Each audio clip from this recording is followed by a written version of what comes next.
And what's up, everybody? I'm back with another movie review. Today I'm reviewing She's the Man. I'll be honest with you, this might be a weird review, but the only reason why I watched this movie, A, again, I was bored at work. B, it was on Paramount Plus. C, it was from 2006. So another 2006 movie project edition. She's the Man. Starring the one and the only Amanda Bynes. I don't need to go into why that's such a notorious name. There's a ton of documentaries and other videos talking about that. We're just going to stick with the movie.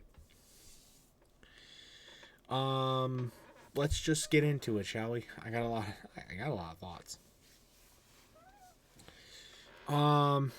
First off, about Amanda Bynes. She's not good in this movie. Her character is so goddamn awkward. The disguise is not believable at all, and you can easily tell that these other characters. God, sorry, I'm tired, guys. You can tell that some of these actors just like, this is bullshit, but I gotta play along with it anyways. Like, that's what it felt like to me. It's just not good. It's just so fucking cringe. The cringe is off the charts. The whole love story thing, with the whole thing, and like transit, and then like being, one point she's got to be the girl, one point she's got to be the guy, and like the carnivals and like the fighting. It's just so goddamn cringy. It is fucking insane. It would hurt. There was so much of it. I hated it. I hated every second of it. Also, another interesting note. I do. Oh, thank God this is the last review I gotta record tonight. They could have chose the character to have any obsession with really any band, but they chose OAR. Weird choice. Maybe not as weird in 2006. But then why are the songs that you play all American rejects? What? Yeah, they're both like bands I think the character would listen to. They're both good, like pretty good bands. But why not have it be OAR? Or why not have the posters be all American rejects? I don't know. Also, there's a little bit of a Crash Team Racing cameo, which I thought was funny. But let's get down to the best actor in this movie. My boy, David Cross. Had no clue he was in this movie at all. But he is. Okay. He's great. He's great in this movie. Peak David Cross in this movie. This was pre-Alvin and the Chipmunks, by the way. Has the same Ian Hawke vibe, though. It is amazing. Love him in this movie. He's actually in it more than I thought he would be. Like, when he was first introduced and he's like, oh, this guy would be in like maybe 2 scenes. No, he was in like a good quarter of the movie, which was surprising. And he plays the role perfectly. He does a really good job, which I greatly adore. He's one of the glues holding this thing together.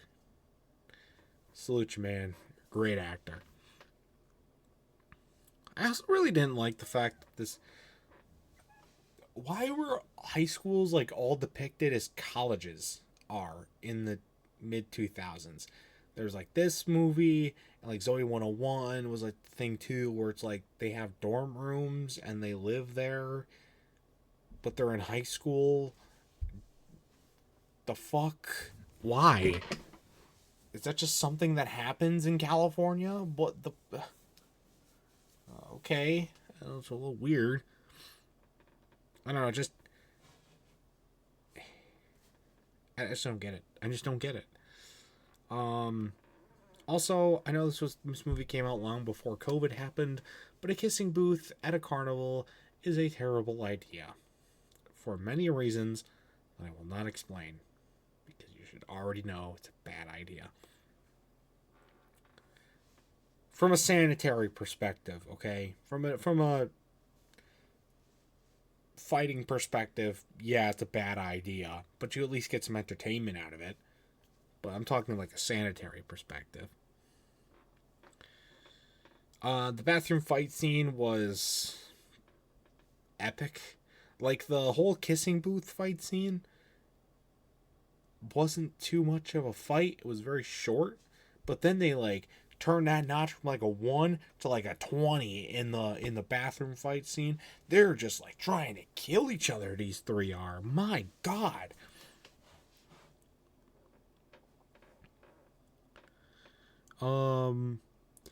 Also, you couldn't have picked a better mascot than an armadillo. Really? You couldn't have picked a better one? Armadillo's a terrible mascot. Sorry, all armadillo fans out there. They're just not good. They're fine animals. They're just not good mascots.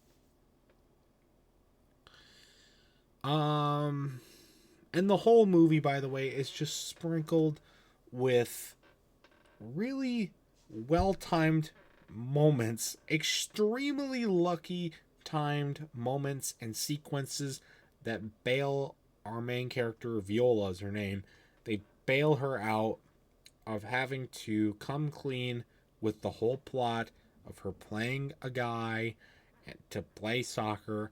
Like, that takes so long for no reason because they just love these really, really, really one in a million events, like the kissing scene with at the cab being at night, the guy in the being asleep in the dorm room, the or not being able to see his face, or like David Cross being a little bit weird about the phone calls, or all this sort of stuff. It's just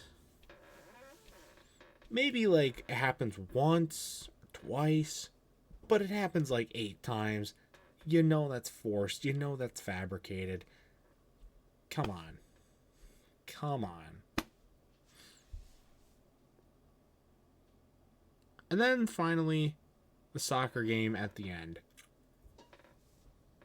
Never heard of a soccer game being paused twice for nudity.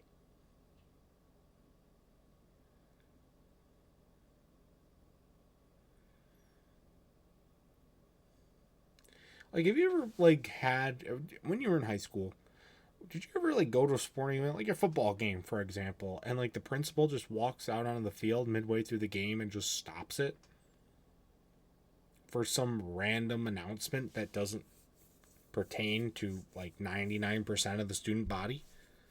No, it doesn't happen, but it happens here twice, by the way.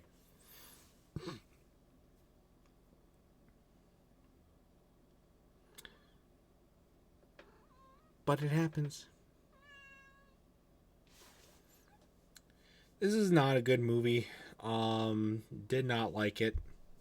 It's extremely cringe. Um, so, you know, but I can say I watched it, I guess, and I can add it to my 2006 project. So there's that too. So, but anyways, that's gonna do it for this review. My final score, I'm probably gonna have to give it. I'll give it a 5. I didn't really enjoy it that much. But anyway, it's going to do it for this review. Stay tuned for much more amazing content, including more movie reviews and other awesome stuff. And until next time, see you guys later. Goodbye.